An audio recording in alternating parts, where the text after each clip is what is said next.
It was a quiet evening in Huddersfield. Families winding down, children tucked into beds. Yes. A man stumbled into the street, clutching his bleeding stomach, intestines spilling onto the cold pavement. Neighbors screamed. A woman, his wife, raced to him, cradling him as their 3 young sons watched in terror from the doorway. His final words to her were chilling. "I'm dying." An emergency call went out. But it was already too late. Khalfan Seif was a simple man. At 33 years old, he was raising 3 young boys with his wife in a modest home in Huddersfield. He wasn't a crime boss. He wasn't dangerous. He was a small-time cannabis dealer, barely making ends meet. Living next door to him were 2 brothers. Amaan and Sahil, age 18. Sahil Ansar, age 19. At first, it seemed like just another pair of young men trying to find their way. But behind closed doors, the Ansar brothers were spiraling out of control. Both Amaan and Sahil were heavy drug users.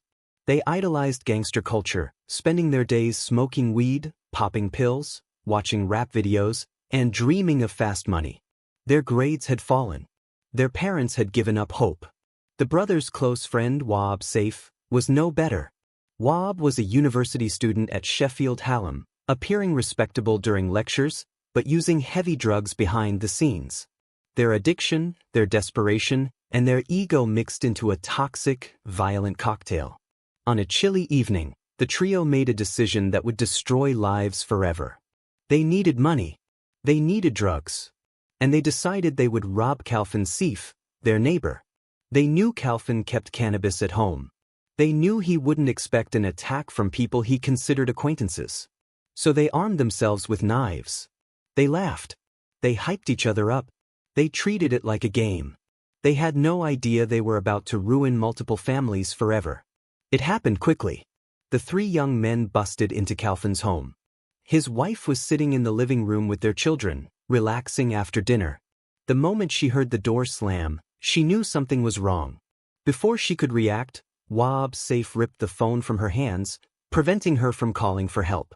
He stood guard, trapping her and the kids in the living room. Meanwhile, in the kitchen, it turned into a bloodbath. Amaan and Sahil Ansar cornered Khalfan. There was a struggle. Khalfan fought hard to defend his home, but the brothers were armed and ruthless. Khalfan was stabbed repeatedly, blood splattering across the kitchen walls. One of Khalfan's young sons peeked into the kitchen. What he saw scarred him forever, his father being stabbed again and again. This boy, who once saw his father as a superhero, now saw him broken, bleeding, and helpless. Psychologists later testified that the child developed severe PTSD from witnessing the murder. Meanwhile, Wahaab smirked as he guarded the family, knowing full well what his friends were doing just a few feet away. Once they believed Khalfan was finished, the attackers fled. They didn't take any cannabis. They didn't steal any money.